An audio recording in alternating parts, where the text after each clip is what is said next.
This is the most important moment in Kentucky Route Zero. It's the game's thesis statement. It's the moment where Kentucky Route Zero shows you its hand. It's the thing that the creators have been trying to tell you the whole time. Unless you've played the game or don't mind spoilers, you can turn back now. It can be hard getting on and off the Zero. But if you'd like to stick around, I'm going to tell you exactly why this moment is so important. Kentucky Route Zero is a game that has inspired many over-earnest video essays here on YouTube, and I, for one, am not here to break with that tradition. I won't commit to bucking the trends of personal stories or somber narration. I will absolutely play you a hymn from the game's soundtrack, probably more than once. And look, I want to say this plainly at the start, because I'm about to get real deep and real pretentious. I really like this game. That should be apparent already, but I want to show you what I love about this game, and hopefully convince you that it's worth your time. Yeah, there's going to be spoilers, but I think you'll find that that won't matter too much. What I hope to offer you here is a look behind the curtain, behind the camera, maybe into the code, at what this game is, what its creators were saying, and how they managed to do so in a way that frustrates some, confuses a few, and absolutely enthralls enough to fill at least one screen of YouTube search results. My name is Matt Horton, and this is a love letter to Kentucky Route Zero.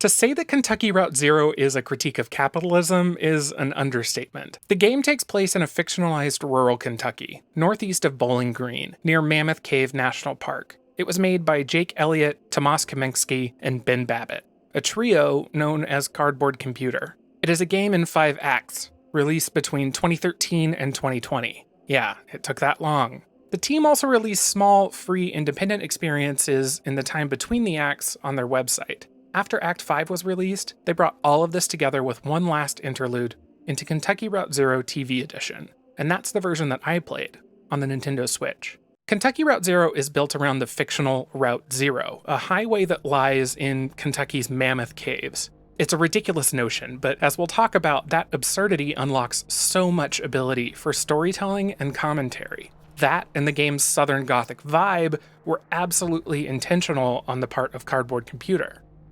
In the game's opening moments, Conway pulls up to a gas station, Equus Oils, to ask for directions. Conway is looking to make his final delivery for Lizette's Antiques. Lizette is closing shop. The lights at the station are off.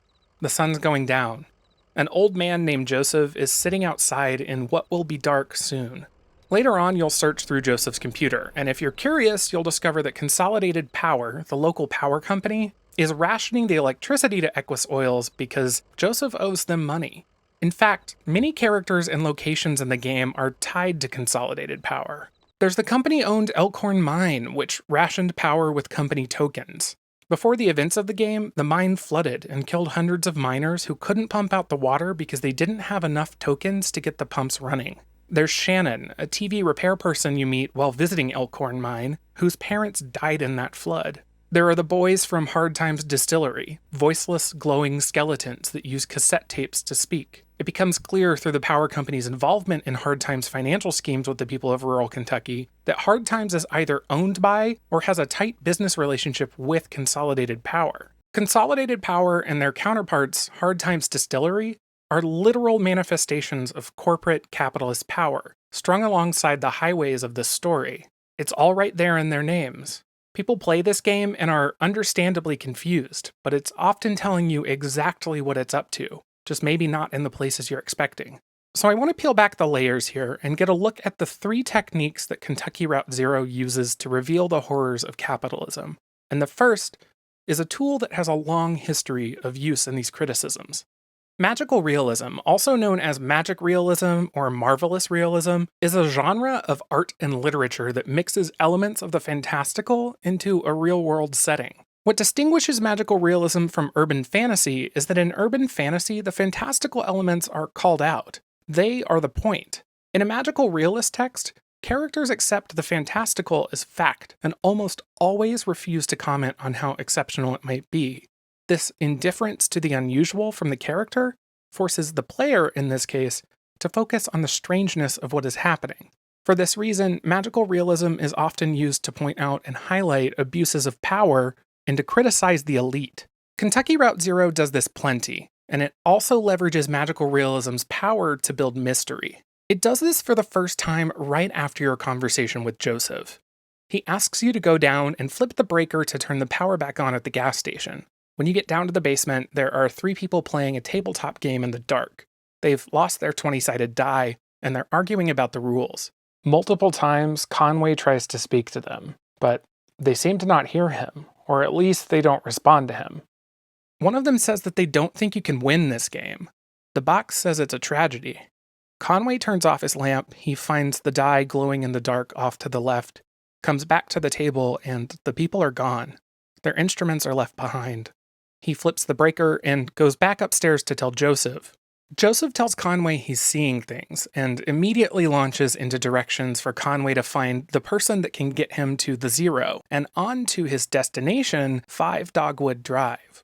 If Joseph had acknowledged what was happening, you wouldn't have felt the same sense of mystery about the people in the basement.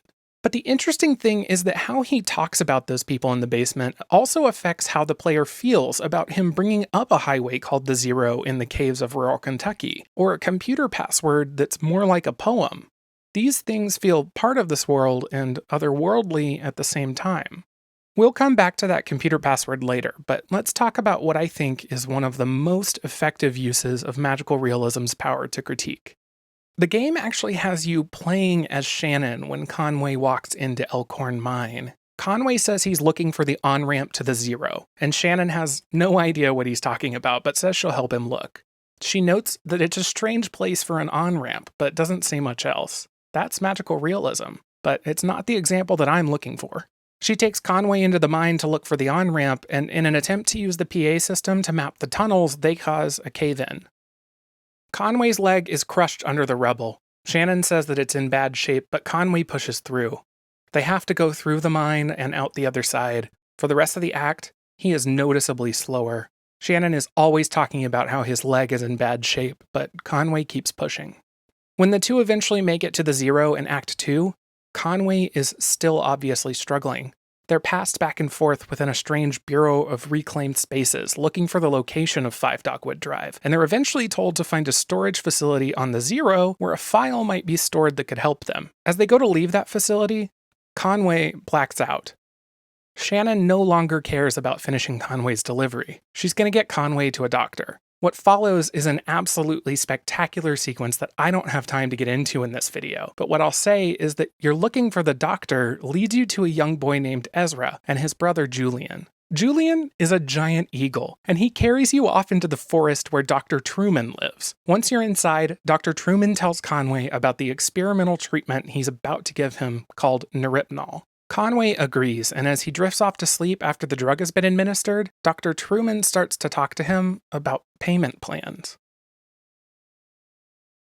At the beginning of Act 3, Conway wakes up as Dr. Truman is telling Shannon how unique the payment structure for Neripnol is. Conway's leg looks to the player, and seemingly to Conway, like the glowing yellow leg of a skeleton. No one else seems concerned, but Dr. Truman says that this sometimes happens. This moment is the first clear moment of something magical and something ordinary but powerful colliding to oppress a character in this game. It is not 100% clear at this exact moment, but what becomes clear is that Conway is in some kind of debt that is going to be more than a problem for him. Remember, this is his last delivery. Lizette is closing shop. It's not even clear how he would pay for any medical care, much less something this substantial. And that the payment structure is called atypical says to me that it's probably more oppressive. It's likely more of a trap. Conway doesn't feel like his leg is his own, that it doesn't belong to him. Probably because the debt he owes means that it actually isn't. So who does it belong to? Well, the symbol that we have is that he and the player see it manifested as a symbol of death, or at least a part of one. A symbol that we've seen before, the glowing yellow skeleton. Some of the more interesting elements of Kentucky Route Zero are the interludes. They're smaller, game-like experiences that were released separately and for free between acts, as the game was still in development. But when the TV edition came out, they were included with the full game. The interlude between Acts 2 and 3 is called The Entertainment. It originally took the form of a VR experience, where you were an actor on stage. The play is about a bar owner named Harry, and the patrons of his bar, the Lower Depths. waiting for the entertainment of the night, Junebug, to arrive. Harry is recently back from vacation, and all he's serving now is Hard Times whiskey. That's right, that Hard Times. The first time I heard of the boys was from Harry's patrons in the entertainment. Evelyn, sitting at the bar, thinks the boys from Hard Times are strange. Pearl, a regular, has heard rumors about the whiskey and is hesitant to have any. Pearl is here tonight to cut her parents off. They've run up a tab and she can no longer financially support them. Harry tells her, "You never know when your debts will be reckoned and called in." Evelyn drinks heavily all night, afraid that her traveling salesman of a husband is cheating on her. Eventually, Pearl's parents arrive to celebrate her mother's presumed promotion. Over the evening, a few things become clear. The first, Junebug, the entertainment, is not coming. Never in my life have I seen a Waiting for Godot reference so blatant and yet so effective. The second, none of these people have been paying their bar tabs, and they've put Harry into deep debt. Because of that, he's had to make some kind of deal with the boys from Hard Times. He encourages everyone to leave, but especially Pearl, since Pearl owes him nothing. And that's when the third thing comes to light. The boys from Hard Times are coming, and something horrible is going to happen. All they want is debt, he screams at them. They feed on it. They put it in the whiskey. He tells them that there will be a reckoning, that he sold their debt to the distillery. And that's when you hear...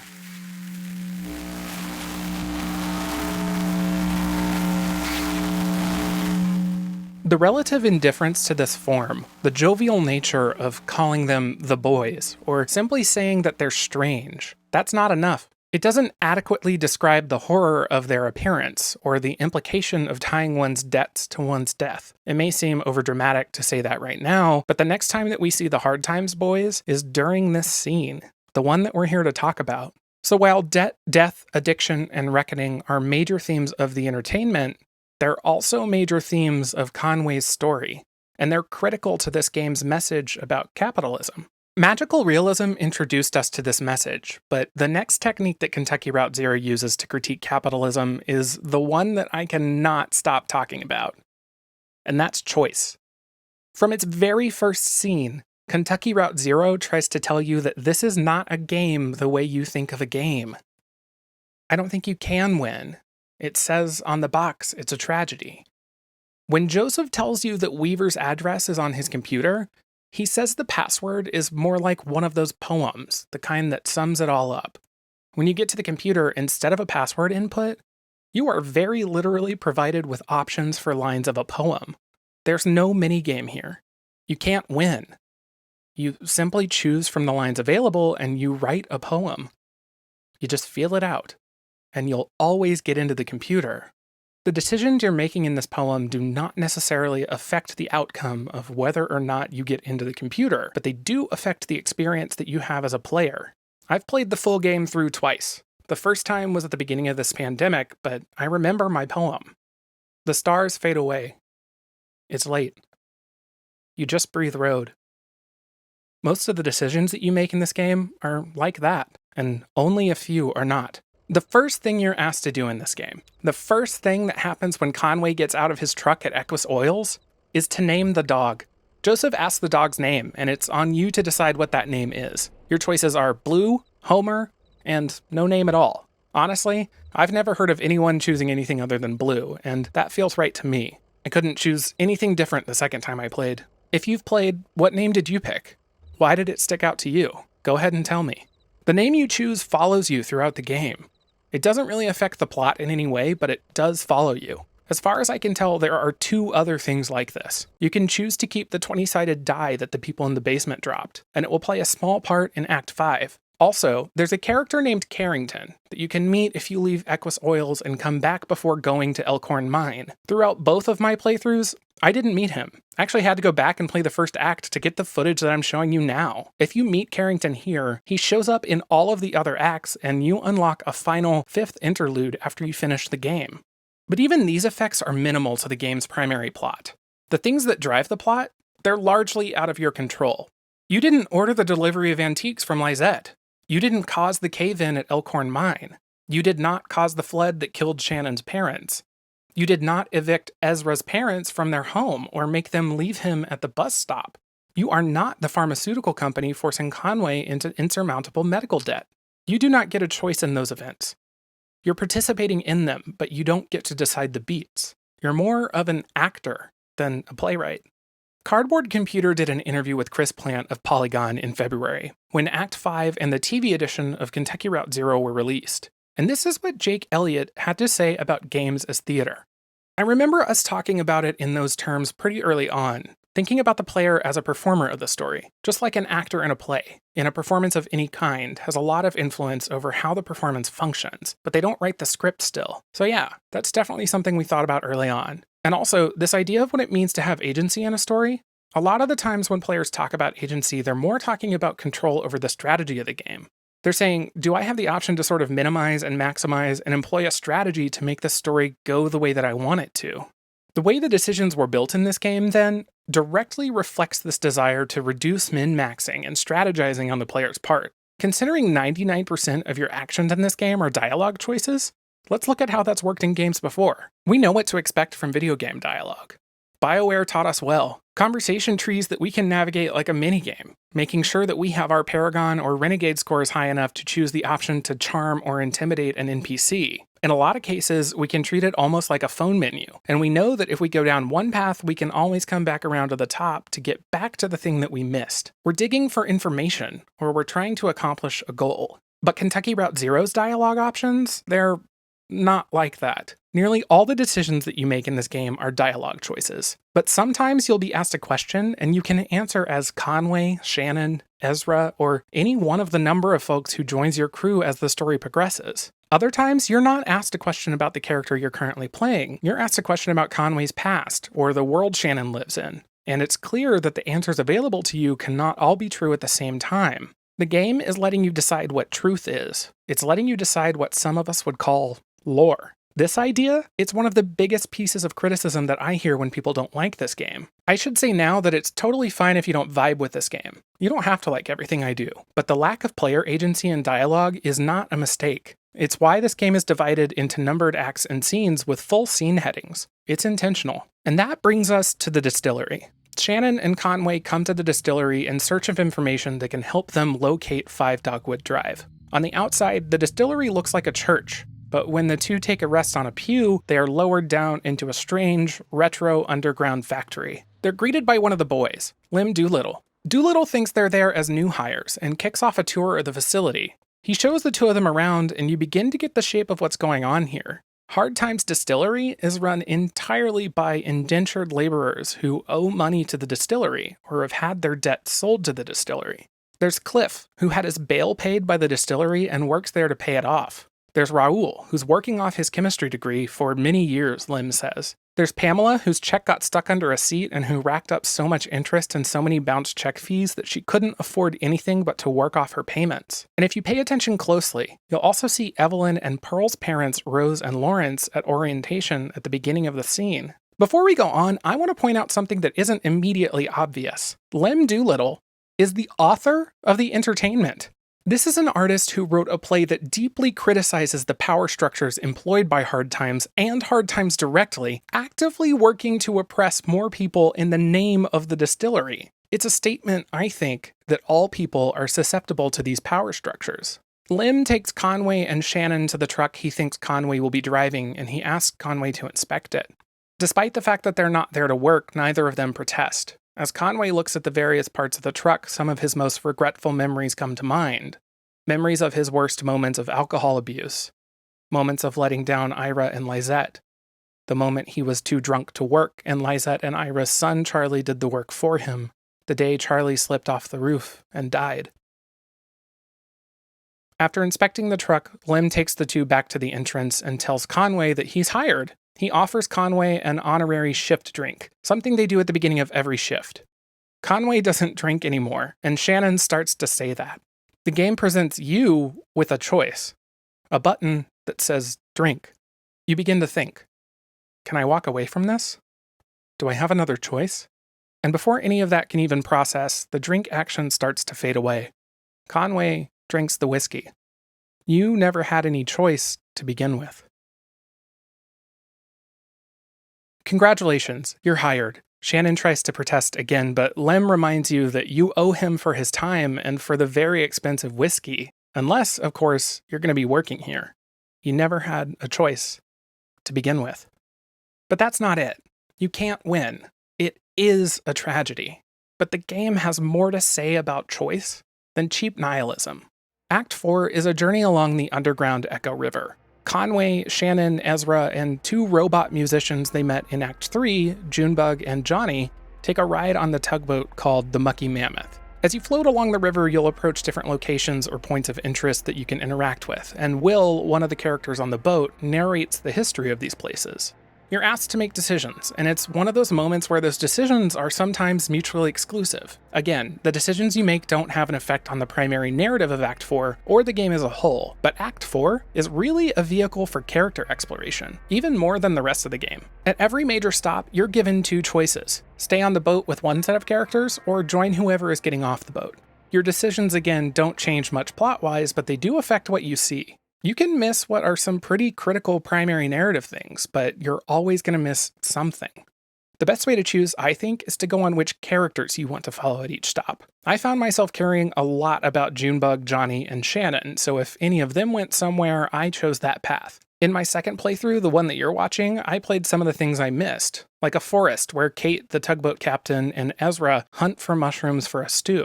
In Act 4, a shift is starting to take shape that's been happening for some time. This whole crew is on their way to 5 Dogwood Drive for Conway. But Conway, as becomes clear throughout the act, has resigned himself to debt slavery. He begins to talk about working it off for the rest of his life, as a point of pride, as if it's not something that happened to him, but rather something he has to make up for. One of his arms all of a sudden becomes glowing in yellow bone, just like his leg. Conway begins to forget about Dogwood Drive, and between Charlie, Lizette, his addiction, and his debt, he doesn't seem too keen on himself either. The focus begins to shift not just to Shannon, but to everyone else on this journey with them.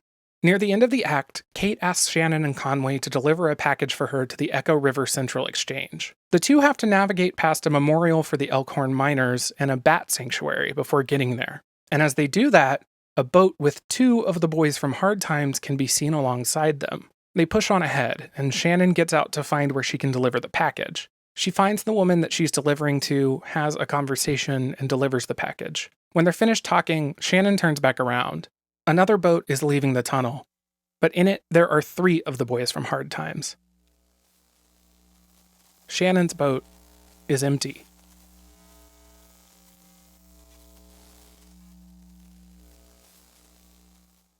Shannon meets up with the rest of the group at a restaurant on the Echo called Sam and Ida's. They have dinner together. They make small talk. Sam brings home the catch of the day, and they hear all about the story of how this place got famous. Ezra talks about his parents. They discuss what to do with Conway's truck.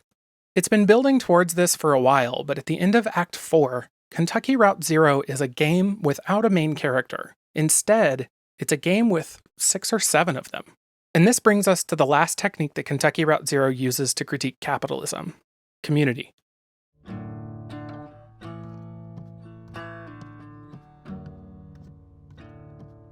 The scene at Sam and Ida's ends with a hymn sung by a band Cardboard Computer calls the Bed Quilt Ramblers. They float slowly down the river with their instruments as Shannon paces along the dock. The Bed Quilt Ramblers are the people from the basement of Equus Oils. They show up once in each act, and they're either the main characters or present in each interlude. They play a lot of roles in this game for not being the focus of the game, but what I want to talk about now is their music.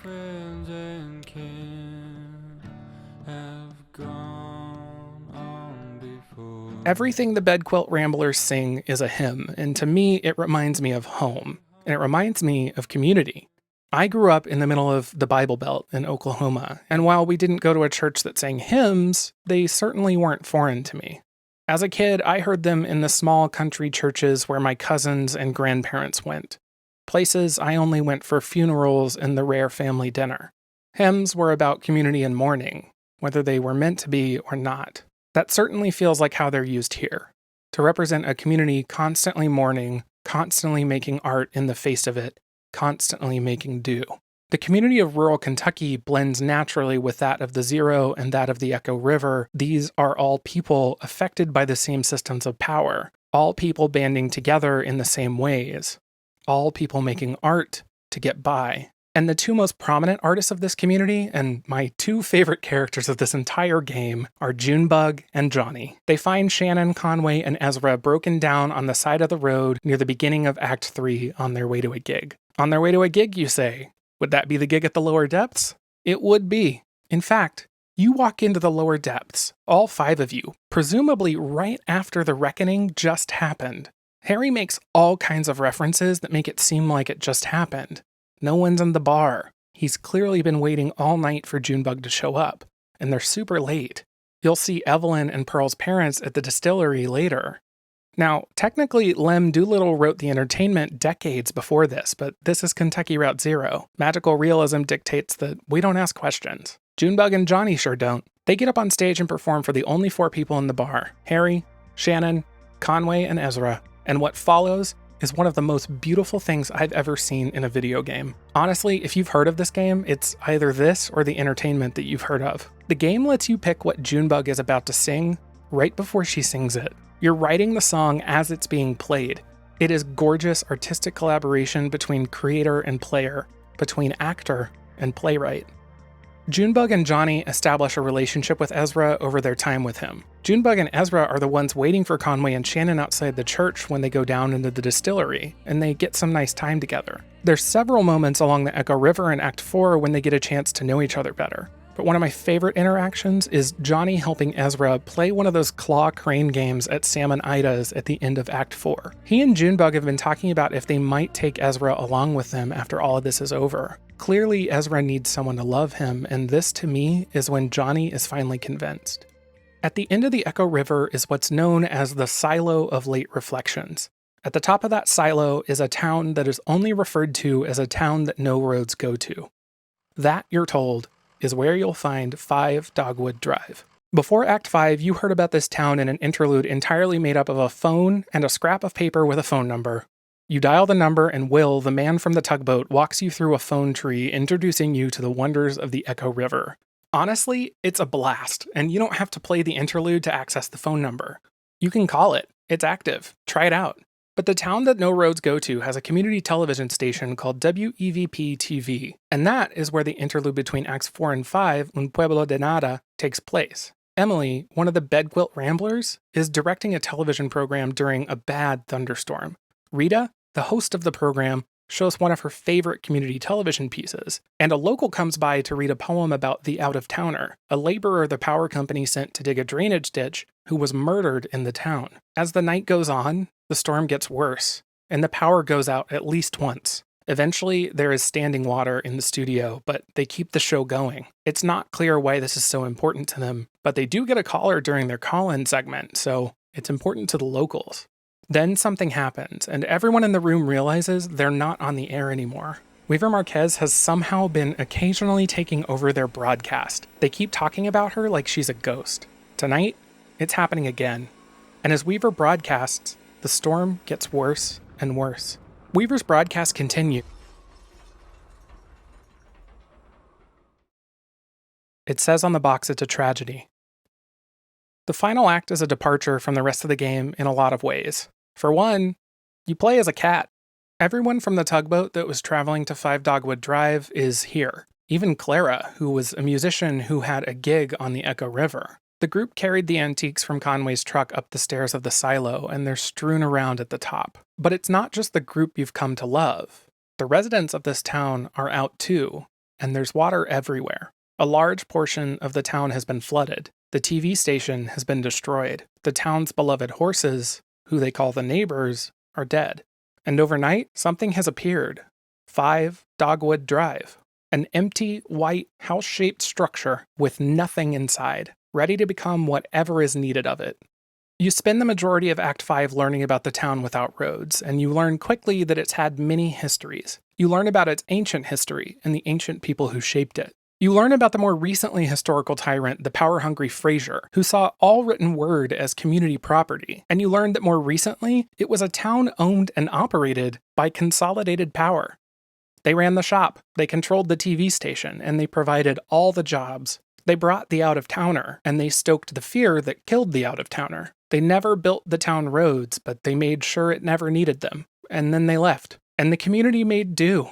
They did what they could. They did the best that they could. They made a home together. But you don't get to choose whether a storm destroys your town or not. You only get to choose what happens after. And this is Kentucky Route Zero's final word on choice. The dialogue options in Act 5 are all exploratory. It's all about who is going to stay in the town, who's going to rebuild. Will Rita, the TV host, stay? Will the bedquilt ramblers, Emily, Bob, or Ben stay? Will Nikki, the poet who writes about the neighbors and the out-of-towners, stay? Will Junebug or Johnny stay? And will Ezra stay with them? Who is going to rebuild this place when all of this is over? Will this town, which has led so many lives, live another? And the decisions you make, do they have an effect? Yeah, they do. But more importantly, the game recenters the story around the events that its creators think actually matter. 5 Dogwood Drive never mattered if it was just a quest destination. It only mattered if it was a vehicle for community and character. The story that was important was never about getting past the next quest step. It was about what you thought Conway's reason for being afraid was. It was about if you thought Ezra wanted to stay with Junebug and Johnny. It was about choosing the dialogue options that let Shannon nerd the hell out about old TVs any time that I got the chance. And it was about discovering the story of the community of rural Kentucky. Above ground and under.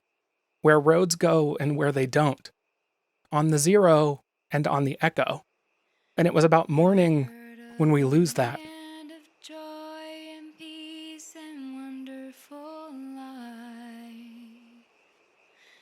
A beautiful place of mansions fair and skies so bright, where all who believe the Savior dear forever shall stay. And having been saved by grace divine, I'm going that way. I'm going that way. I'm going that way. Yes, dear, the Savior I adore is with me each day. I'm clinging to Him and never to stray. Just singing praises all day long. I'm going that way. Well, glorious news. At the end of all of this, the ghosts of a town owned and squeezed dry of all of its value join this community in song for the funeral for the town's beloved horses. The power company is gone. Many of the residents are leaving too. But depending on the dialogue options you chose, various residents will stay and rebuild. You know me. I'm always going to pick Junebug and Johnny, and if you do that, Johnny runs the town shop. I also made sure that Ezra stuck around because that kid needs a home for once. At the end of it all, who you choose to stay affects what 5 Dogwood Drive becomes. It can be a doghouse, a workshop, a kitchen, a library, a stage, or a museum. Whatever it becomes, it's always a community space. At the last moment, the game refocuses the plot on the choices that previously seemed meaningless, and it gives you a decision to make from this new perspective. It gives you choice back in the absence of corporate control. Conway is gone. He didn't get to choose, but his friends get to move on and make decisions with nothing left to lose. Oh Lord, you know I have no friend like you. If heaven's not my home, oh Lord, what will I do? Angels beckon me to heaven's open door, and I can't feel at home in this world anymore.